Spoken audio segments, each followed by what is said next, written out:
Hey everybody, what's up? How's it going? Robin here, once again doing another Python tutorial today. Today we're not going to do any specific coding today. Today we're just going to be talking about syntax, how you can basically do basic syntax in Python, and I'm going to show you guys how you can do some basic debugging, just in case if maybe you run across some errors in your scripts, which you will most likely do because we all make errors in our scripts.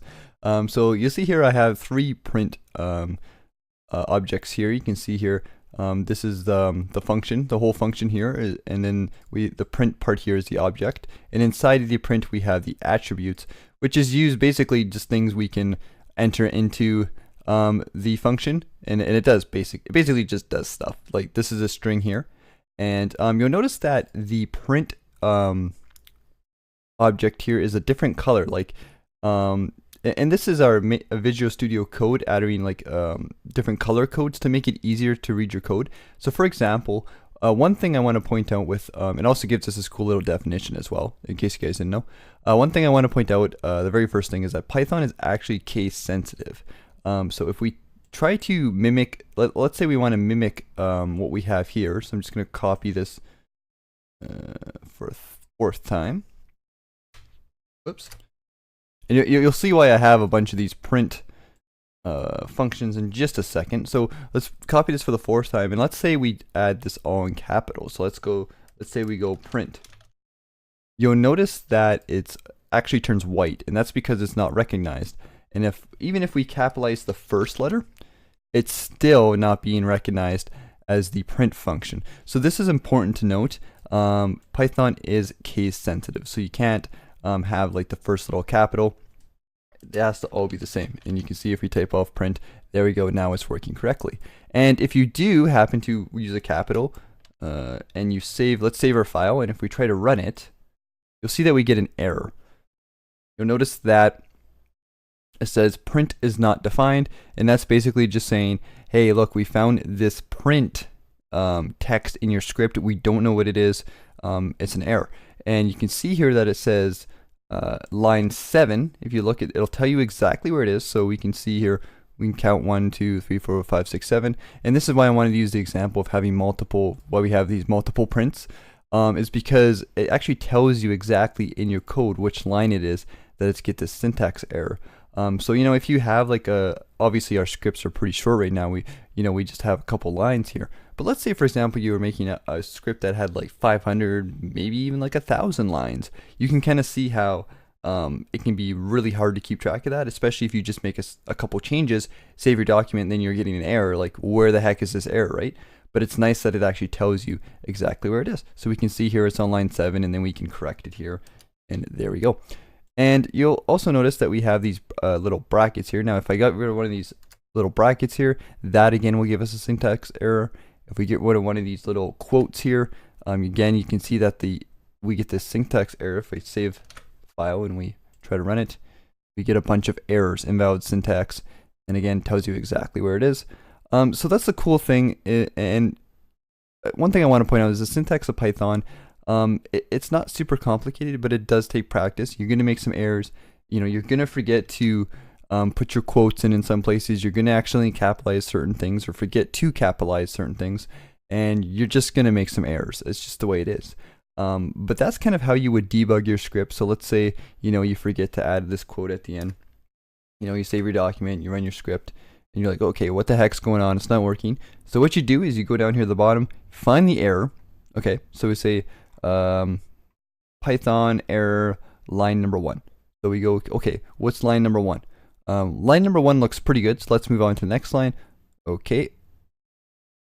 Alright, here we go. We can see here that we forgot to use our quotes. And again, this is something you'll just recognize as you get better with Python, and things just happen. So it looks like we're still getting an error here because I forgot to, this little bracket there. Sorry about that, guys. I totally forgot about that. And as you can see, it's common for even experienced people to make mistakes with the syntax. You can see here now our script is running 100% perfectly, and we have these Python is installed messages being spammed into our output here. So that's kind of how that works. If any case you kind of get to a point where you're just stuck and you don't know what to do, like let's just say you tried everything and you're really struggling, one thing you can do is you can go to Google. So you can type in, let's say you're having trouble with the print function, you can't get it to work. You can type in Python print function, and it'll take you to some couple different pages that might be able to help you out. And let's check out this one here. So again, we have a nice little tutorial here.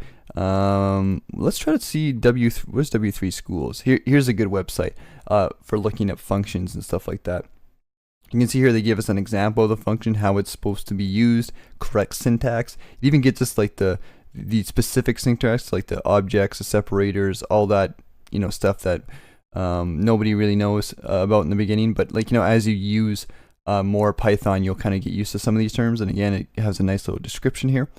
And again, it gives you some nice cool examples. So we can hit run example, and you know, and that's how it works. So that's one way to do it. The other way you can do it is you can type a question into Google. So if you type in like, why isn't my Python print function working? Let's just say that. You can see here that this website called Stack Overflow pops up, and this website will pop up a lot whenever you type in questions into Google. And this is basically people helping people. And you'll see here there's these answers. This isn't a good example because it looks like that's not a very good example here. See if I can find a better one. That's not a good example, but you'll see a lot of Stack Overflow and a lot of people having the same questions and stuff like that. And let's see, why can't I get Python script to load? My typing is horrible. Again, here we go. So we have this person, I can't import my modules in Python, and you can see here that they ask a question, they're showing their code, and then here at the bottom we have the answers, and you can see they get upvoted. So the best answer appears at the top. You can go through, and you know, I've had so many times where I've had a question with programming in general, and I've typed it into Google, when you know, one of these kind of pages popped up and I saw my answer. And you can, like I said, you can read and you can learn about cool different things, and a lot of people will share different ways to do it. You know, a lot of times there's more than just one way to fix a problem, right? So that's really cool. I just want to show that to you guys if you guys are new to programming and you need a little bit extra help. But other than that, I don't want to like kind of ramble on too long here. I just want to show you guys how to do some basic debugging, some basic syntax work in Python. I know this isn't a good example of syntax since this is only just one function, but as we work with Python and we learn things about variables, and that's going to be the next lesson, will be Python variables. We'll cover more of the syntax when we actually learn those types of things. So I would say just, you know, sit tight, hang on for now, and over the next couple days I'll be giving you guys a lot more lessons in Python. So hope you guys like this tutorial. Let me know what you guys think in the comments, and I'll see you guys later.